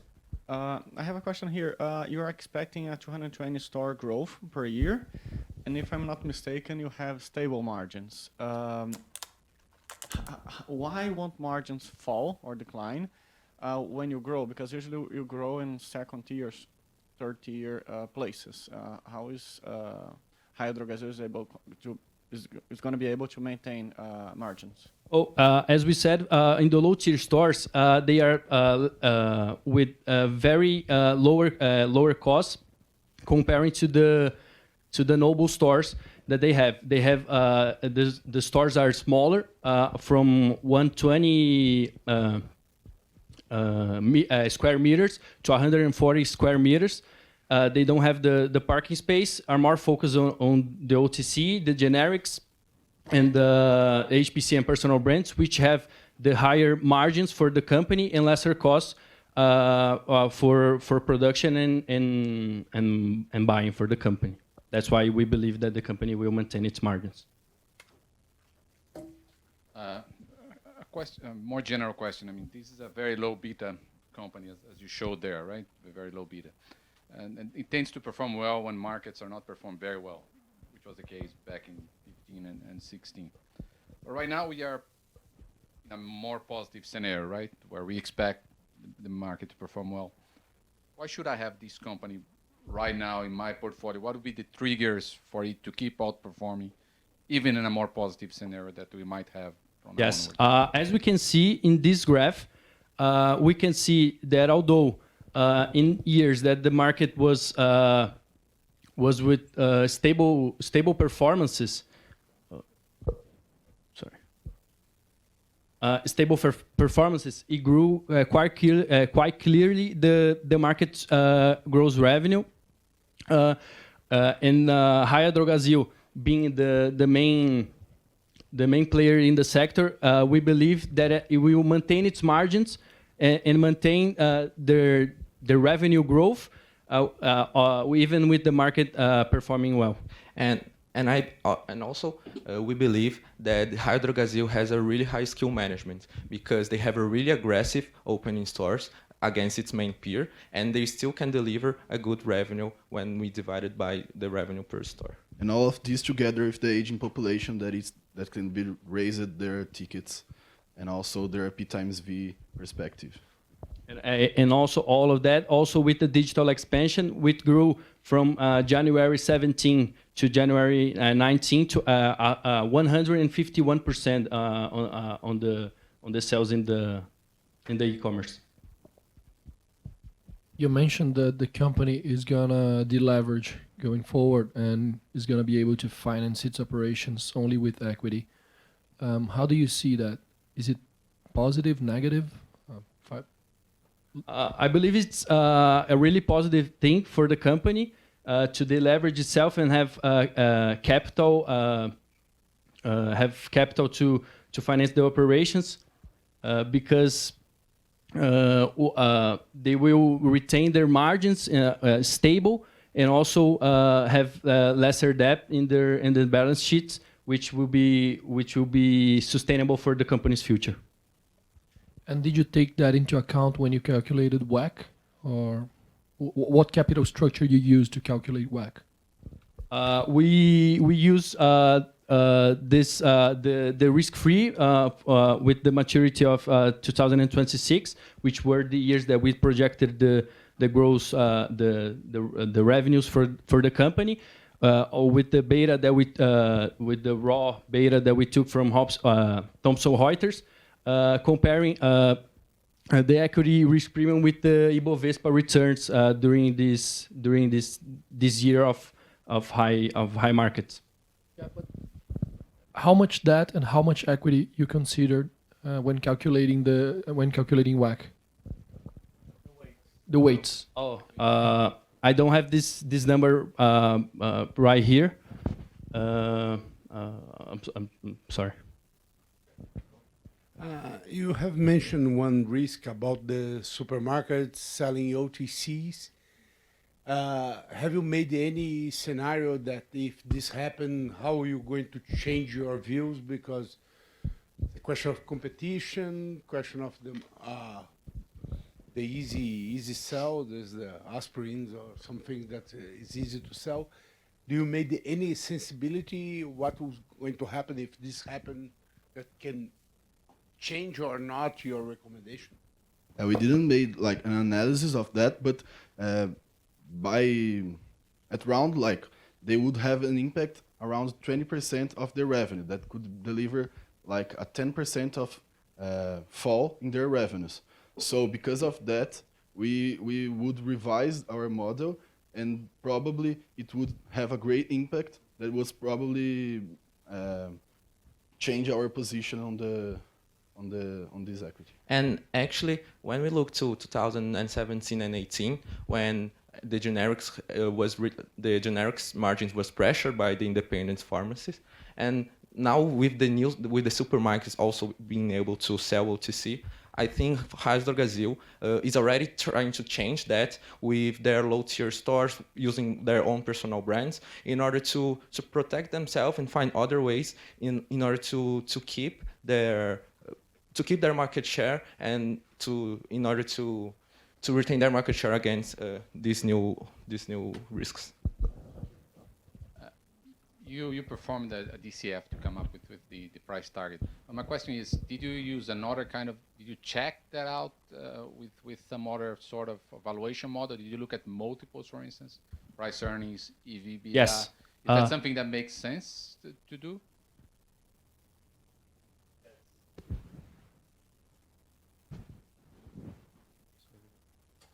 Over here, we calculated the multiples for the projected of the company until 2026.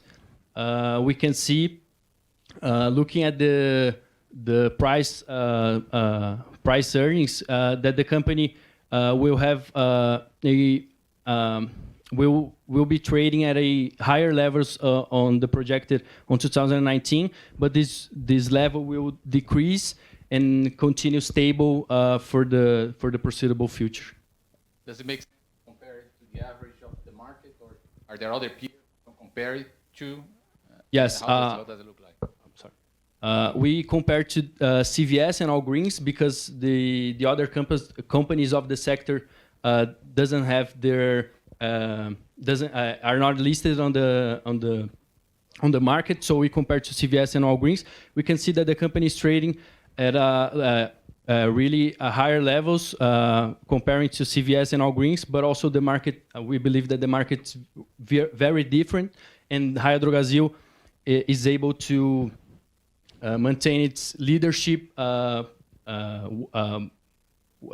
enough comparing to the sector in the United States. That's because they are trading at higher levels. In terms of margins, I mean, moving forward, I mean, margins will be more or less stable, right? Isn't it a threat to the company, this kind of participation of branded products right now compared to generics? I mean, how is that going to evolve moving forward? Would that be positive or negative? I think it's positive for margins, but not really positive for the total EBITDA, right? Because generics are cheaper than branded. How does that impact? Yes, generics are cheaper for the company, but they are generating a solid revenue growth, which is allowing them to expand using only equity, which will be good for the company to expand its personal brand because. Drugstores are present in your life in many moments. In the hardest ones, as when you get sick, but also in the happiest, as when you have kids. So why not to expand that list of happy moments by making a profit over an investment on a best-in-class, high-growth, nationwide drugstore chain? Well, good morning. We are the Inspire team, and today we present to you our buy recommendation on Raia Drogasil. At a 26% upside, our thesis is based on three main pillars. RD being the best-in-class drug retail chain in Brazil, its transformational bricks and clicks expansion strategy, and favorable future trends in the sector. Today, RD already leads the sector in terms of store base, being the only one chain relevant in all 5 regions in Brazil, leading both the Southeast and the Midwest, gaining ground by steadily increasing its net openings at a 16% CAGR, well above its competitors. But RD's leadership is also sustained by its unit economics, as an RD store presents 40% more sales and a higher ROIC than its competitors' average. But what makes RD the leader? Well, it always starts with the best location. In this real example from Salvador, we find a Drogasil on the opposite corner of a Drogaria São Paulo. Let's look it from above. Car 1 sees 2 corners in front of it, which makes them positive. And the same goes for car 2, placing Drogasil on a super positive corner. This is important because it increases the store visibility and the odds of attracting customers. But just this example is not enough, right? So we looked up via Google Street View each one of the almost 1,000 RD stores located in capitals, concluding that most of them are on corners and 82% of those are on positive or super positive ones. But just one chain is not enough, right? So we looked up a total of 2,800 stores in order to compare RD to 8 of its main peers. And here's the result. RD wins in 21 out of the 22 capitals it operates in. But attracting customers is not enough, as 69% of them will turn to competitors if they do not find what they seek, making daily replenishment a key factor which RD achieves through a greater distribution center footprint. Through a traveling salesman analysis, taking a truck total minimal route from the DC to the stores they replenish and dividing that number by the total POSs, we confirm our logistic advantage which mitigates product shortages. So, let's sum it up. RD stores catch customers' attention, provide an excellent experience, and guarantee that the customers will find what they want, resulting in higher sales and allowing the company to invest in even better POSs, creating then a virtuous cycle. Well, being the best in class guarantees RD a 13% market share in 2,000 stores in 2019, making it the sector's leader. But you probably already knew that. So what does really excite us about Raia Drogasil? We've estimated an expansion potential of over 1,400 stores by individually analyzing potential new markets, cities in which another player leads, and where RD is the leader, seeking to estimate expansion markets with third cities in terms of relevance, per capita GDP, total population and presence of Abrafarma players, leading to 137 new stores in 64 potential cities. When it comes to cities in which another player leads, RD has shown it's capable of quickly taking over a consolidated market, as seen in Recife, where it surpassed the previous leader in number of stores only 6 years after its entrance. That ability will RD to expanding large markets such as Fortaleza and Rio de Janeiro, with 900 projected openings, as it moves closer to leaders in those cities where its presence still pales. Even in deeply consolidated markets such as São Paulo, it still has room to grow. We analyze the coordinates of every main competitor stores in order to find potential greenfields in areas of a relevant market and free of cannibalization, such as Capão Redondo, where the PSP presents 8 stores against 1 of RD. This will total 400 additional openings. Much of RD's expansion will be located in lower-income areas under its super popular format, which demands a smaller capex and presents higher margins. This sustains its IRR in line with traditional stores above its cost of equity, despite lower revenues. This format will boost RD's openings, which will total 1,400 stores over the next 10 years. Such store-based expansion amplifies capillarity as RD becomes closer to its clients and to becoming the only true omnichannel drugstore player, being able to reach all kinds of clients. Click and collect appeals to those customers seeking the physical store convenience along with the lower e-commerce prices. It is a growing category and increases SSS as 20% of customers spend an additional 60 reais during in-store pickups. Deliveries are done via DCs and stores, with the latter providing faster deliveries. Today, 75 stores already operate as mini DCs with a potential for up to 1,000 of those. And for now, if out of the store's reach, you can still be served by the DCs. Another cornerstone of our digitalization are its data analytics investments. By hiring data engineers and partnering with data firms such as Enhambi, RD aims at truly understand its clients and to develop loyalty. RD also acquired Onofre, a e-commerce benchmark brand which will be maintained as an online-only channel with higher focus on pricing. Apart from that, we also conclude that the drugstore e-commerce segment still has plenty of room to grow. Brazil's being in line with developed countries in terms of penetration for the electronic and appliances, but well behind for the consumer health and the beauty and personal care categories. As we can see, RD's store capillarity allows it to become closer to its customers and to develop the only true omni-channel strategy. Through its bricks and clicks expansion, we see Raia Drogasil reaching a 24% market share in 3,200 stores by 2029. But putting that aside, what should drive value in perpetuity? Well, Brazil presents faster population age than many countries, taking the elderly only 20 years to go from 7 to 14% of the total population, accelerating the age pyramid inversion, but also increasing sales, as elders spend roughly 5 times more in drugs. Also, we expect a growing demand for drugstore health services, which will create value for all the sector stakeholders, including you, the customer, who will gain easier and cheaper access to health services. Additionally, the demand for exams has been growing at a 7% CAGR. And even though vaccines application has a potential market of 7 billion reais, there are only 3,800 vaccines POS in Brazil, what can be easily captured by the 2,000 RD stores. In conclusion, RD's great capillarity, its solid customer service, and its best-in-class execution capacity will position it well to capture this optionality in the future. Well, being the largest and most efficient drug retail chain in the sector, RD will elevate itself by its bricks and clicks expansion and by capturing future trends in the sector.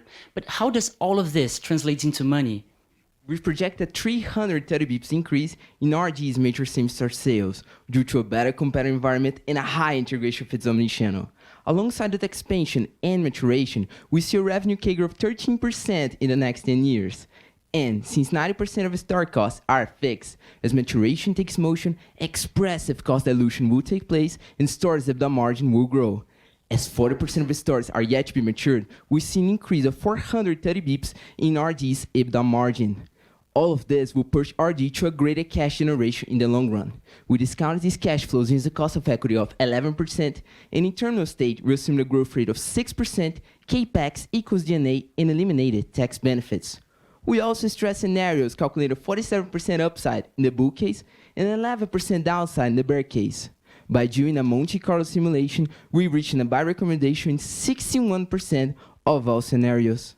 RD currently trades at a 50 times PE 2020. However, there's an implied premium in the multiples that are near certain additional earnings due to store maturation. By considering that, we are at a 32 times ratio, much in line with other high-growth retail players. In order to consider total bottom line growth in our analysis, we pair PE to EPS growth for the next 2 years, arriving in a multiple in line with sector's profile. But how can we be wrong? Our thesis is threatened by many risks, 9 of which we have disclaimed in a matrix. However, we would like to dive into what we find to be the main one. The sector is indeed exposed to cannibalization. Taking this example from the Brooklyn in São Paulo, we find that stores 1 cannibalizes with 5 of the other 8 stores, which are same chain stores within a 1 kilometer radius from each other. Based on that model, we measure revenue cannibalization rates for RD and its competitors. Finding RD to be the most cannibalized. However, this doesn't really concern us, as in our projections, cannibalization in cities where RD already leads will keep in line with historical levels. So, in order to have an increase of 1,000 bips in total cannibalization, that rate in cities where it doesn't lead will have to increase from 18 to 50%, as the majority of RD's revenues come from cities where it leads. Even so, we stress cannibalization scenarios, concluding that such marginal cannibalization would still generate economic value for all formats, as the IRR of both would exceed the cost of equity. To wrap it up, we reiterate our buy recommendation on Raia Drogasil at a 26% upside. Now, we are ready for questions. Thank you very much.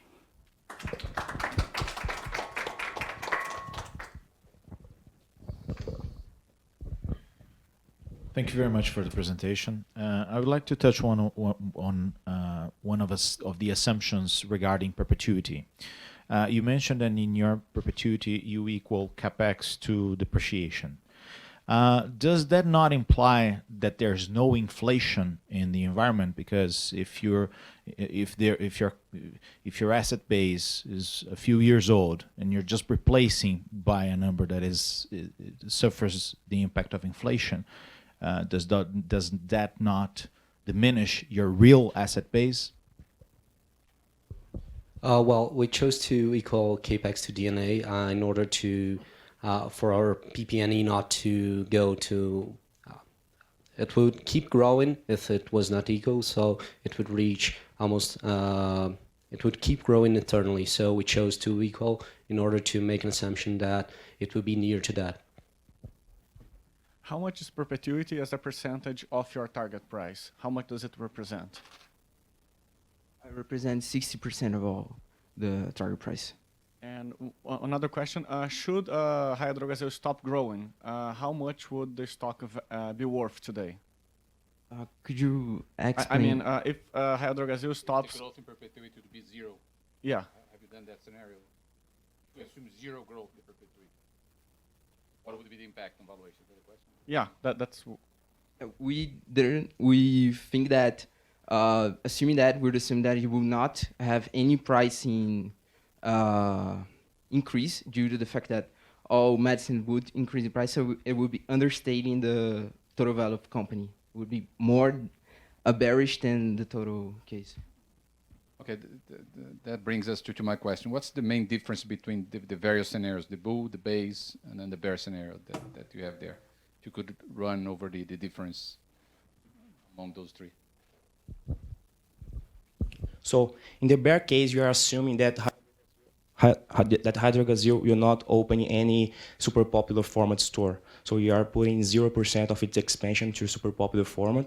You are also assuming a diminishing high in gross margin, such as generics and private label. And we are also assuming that private label penetration in generics will diminish its penetration as well, simulating a competitive scenario in the long run.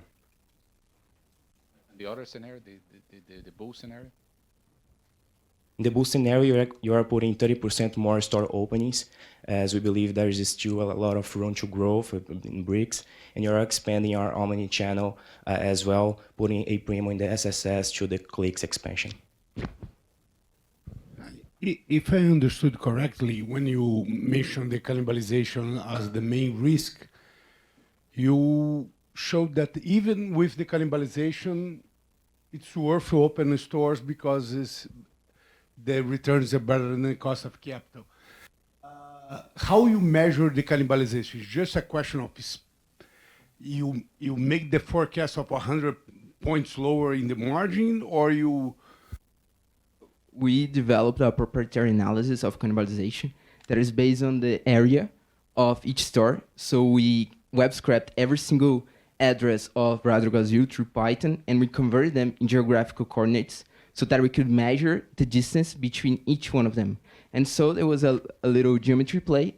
We calculated each intersected area for each store, and under the premise that that store would divide that income area between stores that were intersecting. That's where we do that. And going further, just to provoke a little bit, if it's worth why not open more stores? We believe that Raia Drogasil is very diligent in its opening stores. So it has its focus on opening stores on incredibly nice points compared to all competitors that we can see in our current analysis. And we believe that the company, the management it's so much good in execution that I would not try to focus on just generating value, but generating true upside for the shareholder. I mean, as you presented, the sector is growing quite a lot, and the margins, and it yields very good margins. What makes you think that things are going to stay like that going forward, that margins are not going to be compressed, that a competitor from another country is not going to come to Brazil and put pressure on the incumbent players?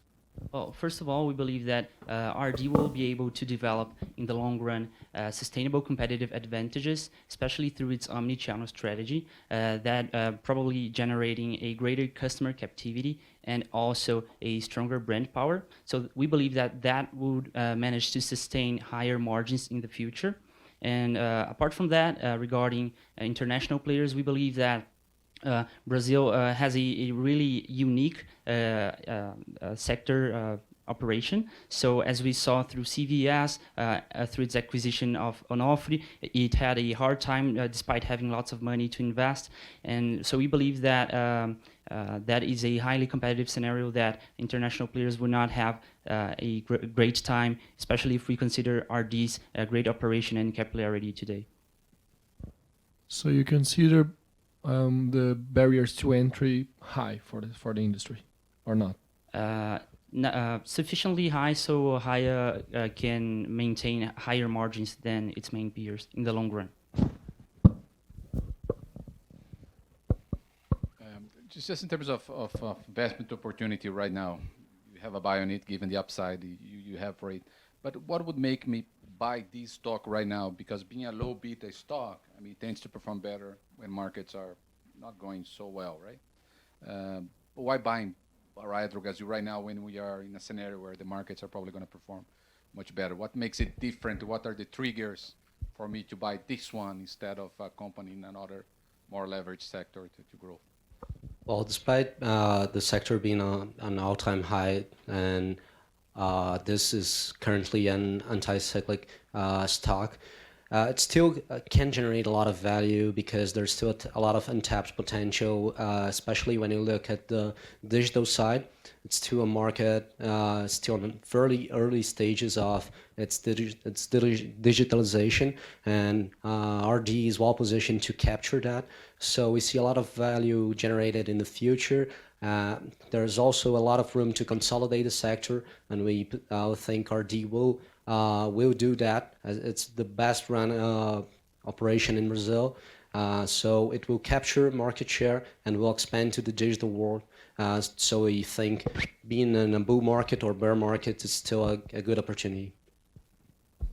Additionally, we believe Raia Drogasil is better prepared to capture all these growth perspectives because in this sector, to build a real omni-channel, you have to be closer to its clients, for example. And because Raia Drogasil has more capillarity and it's opening more stores and a faster pace, Raia Drogasil is be closer to its clients. It will be the only player really prepared to capture this omni-channel growth in the future as well. And also one last thing, if you think about like the moment right now, Raia Drogasil is enjoying a really good moment right now because all these its national competitors are going through a hard time with tight margins. So Raia Drogasil is really enjoying that time right now. Who can be a foreign investor, foreign player that could enter Brazil and break down your investment thesis? Well, actually, there are many potential competitors that could enter, but we do not believe that much of those could make we not invest in RD. So first of all, a common example is Amazon. People always talk about Amazon with its PeelPack project.